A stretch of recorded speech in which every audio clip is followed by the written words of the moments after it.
ఇప్పుడు ఎక్కడ చూసినా డ్రగ్స్ గురించే మాట్లాడుతున్నారు. సెలబ్రిటీలు డ్రగ్స్ వాడుతున్నారని తెలియడంతో అంతా షాక్ అయ్యారు. తెలుగు సినీ పరిశ్రమలో కొందరిని డ్రగ్స్ కేసు వెంటాడుతుంది. ఓ స్టార్ హీరో ఇచ్చిన స్టేట్మెంట్ ఇప్పుడు హాట్ టాపిక్ అయింది. అయితే ఆ స్టార్ హీరో తెలుగు ఇండస్ట్రీకి సంబంధించిన వ్యక్తి కాదు, బాలీవుడ్ ఇండస్ట్రీకి చెందిన యువ హీరో.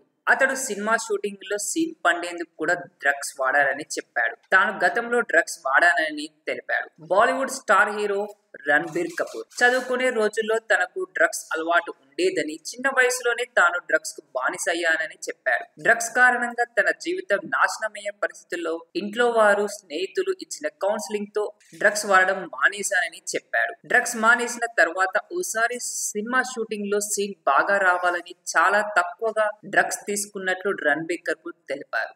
రాక్ స్టార్ సినిమాలోని ఓ సీన్ కోసం ఈ డ్రగ్స్ తీసుకున్నట్లు చెప్పాడు. రణబీర్ కపూర్ చెప్తున్న విషయాలను బట్టి కొన్నిసార్లు సినిమాల్లో సీన్ల కోసం కూడా డ్రగ్స్ తీసుకుంటారని తెలుస్తుంది. ఫ్రెండ్స్, ఈ వీడియో కనుక మీకు నచ్చినట్లయితే లైక్ చేయండి, షేర్ చేయండి. మరిన్ని అప్డేట్స్ కోసం మా ఫిల్మీ ఫ్లో ఛానల్ ని సబ్స్క్రైబ్ చేసుకోండి.